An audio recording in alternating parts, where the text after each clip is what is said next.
Bien, chicos, ahora vamos a empezar con el último tema del curso, que es el tema de estructuras. Hasta ahora nosotros hemos visto que las variables pueden tener tipos de datos predefinidos. Una variable puede ser entera, booleana, puede ser un puntero a char, puede ser un flotante, etc. Ahora, en el tema de estructuras, nosotros vamos a ver cómo definir tipos de datos. Pero la primera pregunta que debemos hacernos es ¿por qué hay necesidad de tener que definir nuestros propios tipos de datos? Y aparentemente con los tipos de datos preexistentes ya uno podría manejar cualquier cosa, ¿no? Aparentemente uno no necesita más que expresar enteros, flotantes, long integers, long flotantes, etcétera, ¿no? Todos los datos que hemos visto. ¿Por qué habría necesidad de definir nuevos tipos de datos? Y la respuesta es porque muchas veces nosotros necesitamos agrupar información, ¿no? La razón por la que vamos a definir nuevos tipos de datos con las estructuras es porque muchas veces nosotros necesitamos distintas piezas de información que están correlacionadas. Por ejemplo, si nosotros queremos guardar información de un estudiante, a nosotros nos convendría que, por ejemplo, el nombre, la edad y el promedio del estudiante estuviesen esos tres datos que formasen parte de un solo tipo de datos. Y eso es justamente lo que van a hacer las estructuras. Las estructuras nos van a permitir agrupar distintos datos que están relacionados con un mismo concepto. ¿Ok? Por ejemplo, siguiendo con el ejemplo que acabo de dar, ¿no? Un estudiante que tiene un nombre, una edad y una nota, ¿no? Yo podría, de esos datos, yo los podría acumular así, ¿no? Definir una variable para el nombre, definir una variable entera para la edad y definir, digamos, una variable flotante para la nota, digamos. Tranquilamente, ahí en esas tres variables yo puedo capturar esos tres datos del estudiante específico. Pero muchas veces es más conveniente si es que estos tres datos estuviesen agrupados dentro de una variable que se llame estudiante o alumno, por ejemplo. ¿Por qué? Porque si yo tuviese bastantes estudiantes, digamos unos 100 estudiantes, ¿qué es lo que tendría que hacer si es que trabajo con este formato? Tendría que estar definiendo un arreglo de nombres, tendría que estar definiendo un arreglo de edad y tendría que estar definiendo un arreglo de 100 notas para guardar información de los 100 estudiantes. Y tendría que a cada rato darme cuenta qué nombre corresponde con qué edad y con qué nota, ¿no? Entonces sería mucho trabajo. Más fácil es si estos tres datos yo los agrupo como parte de un solo tipo de datos, ¿no? El que voy a llamar estructura. Entonces, ¿qué es lo que voy a hacer? En este caso, lo que voy a hacer es, estos tres datos los voy a colocar dentro de un paquete que de ahora en adelante se va a llamar estructura. Stru es palabra reservada, alumno, alumno es cualquier palabra. Y pongo todo esto dentro de paréntesis, punto y coma al final. ¿Qué es lo que estoy haciendo con esto? Estoy definiendo un tipo de datos nuevo. Así como hay integer, flotante, etcétera, a partir de ahora en mi programa va a haber un tipo de dato que se llama struct alumno. Todo eso es el nombre de un nuevo tipo de dato. Y ese tipo de dato es un tipo de dato compuesto, que contiene otros tipos de datos más granulados, como son el nombre, la edad y la nota. Ahora, si eso es un tipo de dato, si eso que está resaltado es un tipo de dato, eso significa que yo puedo definir variables de ese tipo. Y de hecho, sí se puede, ¿no? Aquí en mi programa principal, por ejemplo, yo podría definir este tipo de dato, imagínate que eso es int o float, y definir una variable a, por ejemplo. A es una variable. ¿De qué tipo? Del tipo struct alumno. Y por lo tanto, A contiene bastante información, no solo contiene un valor. Las variables primitivas contenían un valor. Si yo defino una variable entera, en ella puedo guardar solo un número entero. En el caso de la estructura alumno, y en el caso particular de esta variable A, dentro de esa variable A yo puedo guardar tres piezas de información, nombre, edad y nota. ¿Cómo se hace? Si yo quiero acceder al nombre, pues lo hago con el punto, ¿no? Nombre de variable, punto, nombre igual, digamos que el alumno que estoy hablando se llama Axel, digamos que su edad es de 20 y digamos que su nota es 7.5, por decir algo. Ahí está. Lo que estoy haciendo aquí, en la primera línea, es definir una variable de un tipo de dato que yo mismo he definido. Es el tipo de dato struct alumno. Y en el segundo estoy asignando a la variable ya no un valor, sino varios valores, porque la estructura es un tipo de datos compuesto.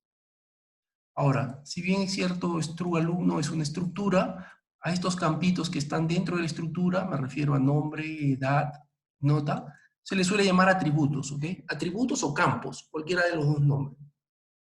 Atributos quizá está más a la moda, por lo que en programación orientada a objetos se suele utilizar esa palabra. Atributos o campos, cualquiera de los dos vale para referirse a nombre, edad y nota. Entonces, bien, como te darás cuenta, esa variable A contiene varios datos y lo que es interesante, porque tú puedes decir, pero los arreglos también contienen varios datos. Claro, pero lo que diferencia la estructura del arreglo es que la estructura contiene varios datos de distinto tipo. En este caso tengo cadena, entero y flotante. Y si yo quisiera imprimir, no puedes imprimir directamente la variable A. Tienes que imprimir componente por componente o atributo por atributo, ¿no? Así, edad y apunto nota. El nombre, pues, aquí es nombre, ¿no? Primero es una cadena, el nombre es una cadena, la edad es un entero y la nota es un flotante. Así. Entonces ese programa, como verás, ya no da ningún problema, compila y ejecuta tranquilamente. Entonces, ¿qué es lo que he logrado hacer? He logrado meter datos distintos dentro de un nuevo tipo de datos que yo mismo he definido y que se llama struct alumno. Ahora, si no te gusta, quizás algunos pueden decir, el problema es que cuando tú ya definiste la estructura alumno, para inicializarla tienes que estar escribiendo varias líneas, ¿no? Si esta estructura de alumno tuviese más campos, porque ahí tiene 3 nada más. Si tuviese 10 o 20 campos, entonces acá hubiese tenido que escribir más cosas. Tenía que haber asignado 10 o 20 valores, es cierto, ¿no? Pero también existe lo que se llama la inicialización en línea, ¿no? Yo también aquí, ahí nomás directamente, ni bien declaro la variable, ahí nomás yo podía haberla inicializado, ¿no? Con Axel 20 8.9, digamos. Eso también es una inicialización válida, ¿no? Entonces, como verás, eso me simplifica el trabajo y hace que yo más rápido asigne valores a las variables. Ahora, esta estructura alumno que he definido no necesariamente tiene que ir afuera como global.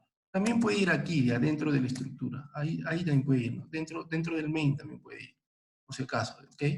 Bueno, la diferencia es que si yo la declaro ahí, adentro del main, este tipo de dato, struct alumno, solamente va a ser reconocible dentro de esa función main, ¿ok?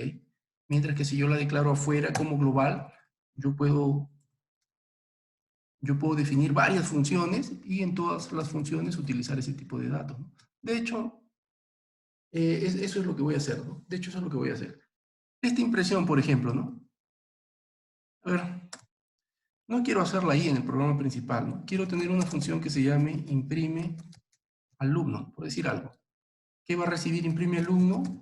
Una variable del tipo string alumno. Así. Una variable del tipo struct alumno. ¿Y dentro qué voy a hacer? Dentro lo que voy a hacer es esto, ¿no? Voy a imprimir. Entonces, como te das cuenta, struct alumno es un tipo de datos. Es como si fuese integer, es como si fuese cualquier cosa, ¿no? Integer, float. Entonces aquí tú puedes poner, pues, print alumno y acá le paso la A, ¿no? Esta A de acá, ¿no? Por si acaso, esta no es la misma A que está afuera como parámetro, ¿no? Puede ser aquí A1, A1, alumno 1. Y ahí está, ¿no? Ahí tienes. Obviamente, yo podría definir dos variables, quizás acá leaf, la primera variable es A1, la segunda variable es A2, pero las dos variables son del tipo alumno, ¿no? La segunda es leaf y 9.1, por decir algo, ¿no? Y obviamente así como imprimo el alumno 1, puedo imprimir también el alumno 2, ¿no? Algo así, ¿no? Pero aquí hay que poner un enter, ¿no? Hay que poner un enter aquí al final, un enter para que se vea más claro la impresión, para que salgan en líneas separadas. Y si yo compilo y ejecuto, vas a ver que los dos alumnos que están ahí definidos se van a imprimir uno debajo de otro, ¿no? Primero Axel y después los datos del leaf. ¿Por qué? Porque en ese orden han sido invocados. Primero imprime al alumno A1, que es toda esta cosa, y después imprime al alumno A2. El alumno A2 es toda esta cosa de acá. Y por si acaso también dentro de la estructura, yo también podría tener aquí arreglos, ¿no? Por ejemplo, ¿no? Yo no quiero una sola nota, quiero 3 notas. Entonces, ¿cómo podría hacer eso? Bueno, si quieres 3 notas, aquí, por ejemplo, ¿no? ¿Cómo tendrías que cambiar esta función? Si es que ahora tienes 3 notas dentro del alumno. Alumno ahora ya no tiene simplemente un nombre, una edad y una nota, ahora tiene un arreglo de 3 notas. Eso también puede ser un componente de la estructura. Si yo quisiera imprimir esas 3 notas, ¿cómo podría hacerlo? Obviamente ya no voy a imprimir una sola nota, ahora tendría que imprimir 3 notas, ¿no? Las 3 son flotantes. ¿Y cómo hago eso? Bueno, así como he impreso el nombre y la edad, aquí pues tendría que imprimir, ahora se llama notas, notas 0, notas 1 y notas 2, ¿no? Nada más, así simple. Pero ¿y cómo sería la inicialización? En la inicialización, yo he dado primero el nombre, tiene que ser en el orden en que está definido los campos dentro de la estructura, el segundo valor 20 se asocia con el segundo atributo de la estructura, o sea, con el atributo entero edad. Y este 8,9 existía porque antes había una sola nota, pero ahora hay un arreglo de notas. Entonces, ese arreglo, ¿cómo lo puedo escribir? Bueno, los arreglos se escriben así, ¿no? Dentro de ya se escriben los valores. En este caso es un arreglo de 3 notas, digamos que esas son 5, 6, 7, y digamos que acá son 7, 8 y 9, entonces así sería. Ahí sería la inicialización. Entonces esto también se puede hacer, ¿no? No hay ningún problema. Tú también puedes tener arreglos dentro de una estructura, por si acaso. Bien, ¿qué más? Otra cosa importante que hay que saber. Mira, yo te estoy diciendo que este struAlumno, todo esto que estoy aquí resaltando, es un tipo de datos, ¿no? Y tal como tú ves el programa, efectivamente, ¿no? Se ve que este struAlumno es un tipo de datos definido por el programador. Pero ahora una desventaja de este struAlumno, quizás es una desventaja no muy importante, o quizás sí, no lo sé. Una de las desventajas es que el nombre del tipo de dato es muy largo, ¿no? Consta de 2 partes y podría ser confuso quizás. A muchos programadores no les gusta escribir demasiado, entonces lo que suele hacer uno cuando define estructuras, lo que suele hacer es ponerle un alias, ¿no? Hasta ahora los tipos de datos que yo he visto tienen un long, tienen una sola palabra, ¿no? Long, float. Por ejemplo, hay tipo de datos short integer, que es short int. Pero a la gente no le gusta usar short int. Normalmente usa solamente long, short, ¿no? También hay long integer, pero la gente no suele definir los tipos de datos long integer así, ¿no? Podría hacerlo, ¿no? Pero no lo hace, normalmente uno hace así. Normalmente a uno le gusta utilizar una sola palabra nomás como un tipo de dato. Y struAlumno es un tipo de datos cuyo nombre tiene 2 palabras. Entonces, para cortar eso existe el concepto de aliases, ¿no? Normalmente lo que yo hago es definir esta línea, ¿no? El tipo de dato struAlumno, a partir de ahora, no quiero que se llame struAlumno, quiero que se llame student nada más. Lo que estoy haciendo en esta línea resaltada es definir un alias. Estoy definiendo el alias student para el tipo de dato struAlumno. ¿Qué significa eso? Que de ahora en adelante yo estoy capacitado para, en vez de escribir todo esto, struAlumno, mejor escribo student nada más. Así se va a llamar el tipo de datos. Un nombre más cortito. Entonces, si yo quiero, en vez de estar escribiendo acá struAlumno todo largo, mejor escribo student nada más. En vez de estar definiendo acá struAlumno, que ocupa un montón de espacio, lo define student nada más. Y eso es válido, ¿no? Es válido. Eso es lo que hace el alias. Entonces, si tú te das cuenta, student normalmente no es un tipo de dato predefinido, es algo que yo estoy ahorita, es un alias que yo estoy dando al azar. Entonces, ahora yo puedo compilar, ejecutar, y no hay ningún problema, ¿no? El alias es reconocible por el compilador. Por si acaso, el alias tú le puedes dar a cualquier tipo de dato, ¿no? Por ejemplo, si yo no quiero escribir char asterisco, ¿no? En vez de char asterisco quiero escribir string, tú lo puedes hacer así también. Hay def char asterisco string. Así. Y con esa línea tu programa queda habilitado para que tú si quieres, es opcional. En vez de char asterisco, escribas string. Bueno, en este caso no hay ningún char asterisco, ¿no? Acá hay uno, mira, aquí hay un char asterisco, ¿no? Entonces yo le hubiese podido poner string. Aunque en este caso, el alias tendría que haber estado definido arriba, ¿no? Antes que yo lo use. Aquí, ¿no? Ahora puedo utilizar en vez de echar asterisco string, y de hecho aquí lo estoy usando. En este caso eso funciona, ¿ya? Eso funciona. Normalmente uno no quiere hacer eso, ¿no? Normalmente uno no le da aliases a los tipos de datos ya predefinidos, al char, al integer. A integer normalmente no quieres llamarlo entero, ¿no? Lo llamas int nada más, porque todos los programadores saben que es así.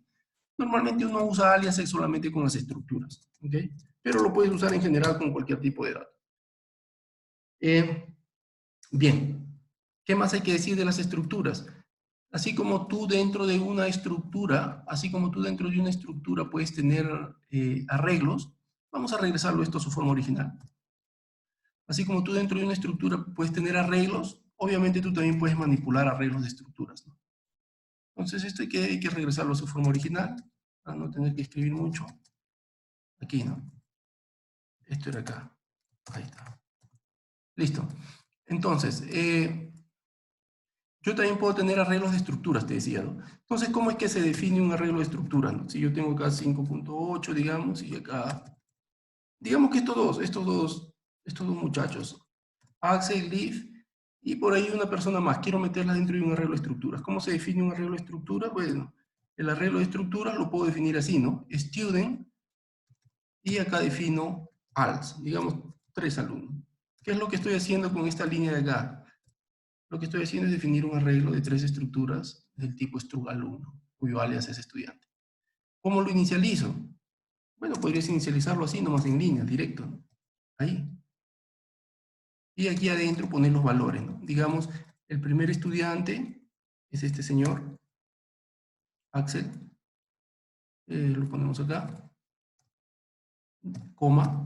El segundo estudiante, digamos que es esta señorita Liv.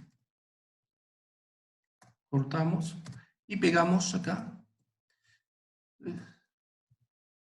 Acá. Y el tercer estudiante, ahí está, todo ese arreglo es un estudiante, el segundo es otro estudiante, y el tercer estudiante, digamos que es aquí, digamos que es PIA 24, 7.9, por decir algo. Entonces ahí estoy definiendo un arreglo de estudiantes y lo estoy inicializando, ¿no? Y si quiero imprimirlo, por ejemplo, así como normalmente lo suelo hacer, puedo hacer un for, ¿no? Un for que se repita 3 veces. ¿Y qué está pasando acá? A ver, y que me imprima el iésimo alumno. Así. Entonces eso es válido, ¿no? Acá defino un arreglo de estudiantes y acá los imprimo. ¿Qué cosa es lo que estás imprimiendo en cada momento? A sub i. ¿Qué cosa es a sub i? A sub i, según esta definición, perdón, no sería a, no sería als. Alumnos, así se llama el arreglo. Alumnos i. ¿Qué cosa es esto? Cada elemento del arreglo als. Y según la definición, cada elemento del arreglo als es un student, un estudiante. Y eso está bien, porque la función print alumno que espera como parámetro un estudiante. Entonces, si yo agarro y grabo esto, compilo y ejecuto al otro lado, entonces te darás cuenta que esto funciona tranquilamente. Ahí están los datos de 3 personas. Ahora, finalmente, para terminar esto, aquí hay un dato interesante, ¿no? Esto ya lo viste, lo puedes paralizar en el vídeo si necesitas verlo otra vez más, pero aquí quiero terminar con algo interesante. Acerca del tamaño de los tipos de datos, porque yo ya sé que cada tipo de dato tiene su tamaño. Entonces, si yo quiero ver el tamaño de este tipo de dato que acabo de definir, alumno, ¿cuál sería el tamaño? Muchos pueden decir, ah, ya, ok, tiene un puntero y el puntero ocupa 8 bytes, el entero ocupa 4 bytes y el flotante 4 bytes. Entonces, por lo general será 8 más 4 más 4, 16. Entonces, uno compila, ejecuta, y como ve 16 ahí, uno podría suponer erróneamente de que el tamaño de una estructura es igual a la suma de los tamaños de sus atributos. Uno podría suponer, de hecho este ejemplo nos ayuda a caer en ese error, ¿no? Pero en general eso no es cierto, ¿ok?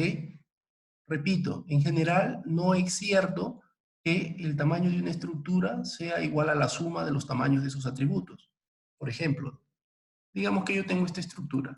nombre y quiero guardar, digamos, de cada alumno el nombre y el sexo nomás. El sexo como char.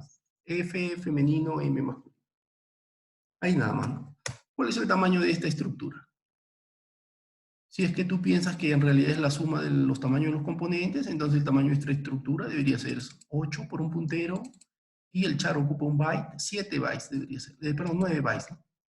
9 bytes. Sin embargo, cuando compilas y ejecutas, te das cuenta que esto no mide 9 bytes, esto mide 16 bytes.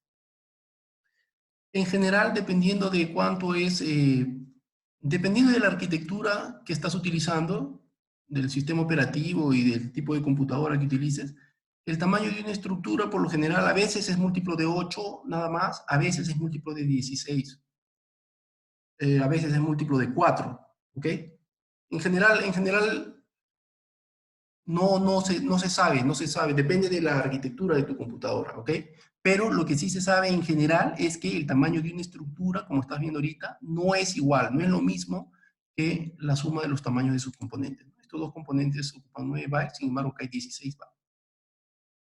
Entonces la pregunta interesante, y esto es algo que deberías hacer tú con GDB, es, ¿por qué 16 bytes? Yo voy a utilizar 8 bytes para el nombre, 1 byte para el sexo, ¿y qué pasa con los otros 7 bytes restantes? Si tú miras en GDB la representación interna, por ejemplo, mira acá. Aquí yo he hecho este experimento con esta estructura. Yo he definido una estructura persona y he definido dos variables de ese tipo. Una variable flif y otra variable masculino Axel. E internamente estas se almacenan así. Utilizando GDB, estas variables se almacenan así. Aquí está Leaf y aquí abajo está Axel. Ahora, según la estructura, hay un byte para almacenar el género. Y de hecho, ¿no? Este 46 es justamente el código ASCII de la F. Y este 53, me parece, es el código ASCII de la M. Estos otros 8 bytes que están al último, ¿qué cosas son? Estos 8 bytes que están al último son direcciones de memoria.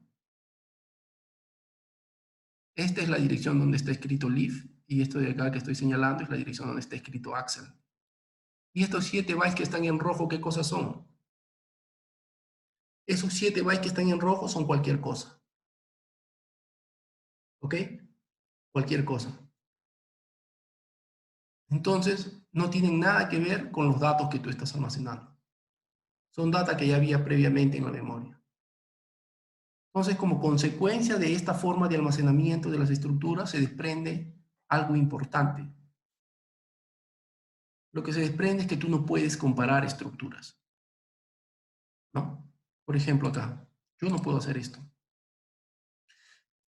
Si es que yo defino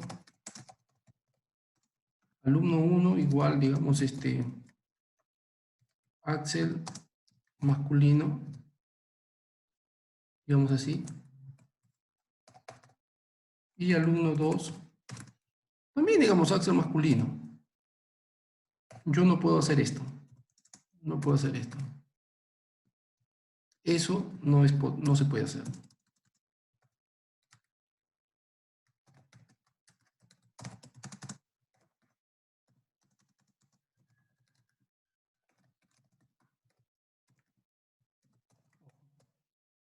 A la hora que yo compile, te vas a dar cuenta que tienes un error.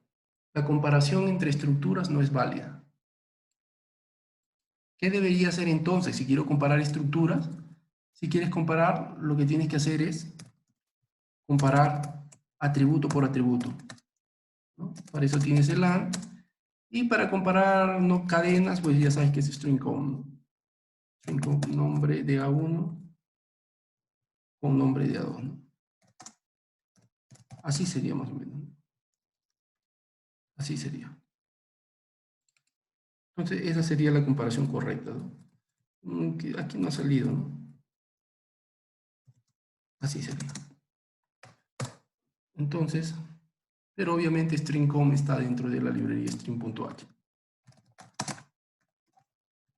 Bueno, entonces puedes ejecutar este programa y darte cuenta que efectivamente esto es válido, ¿no? Bueno, string.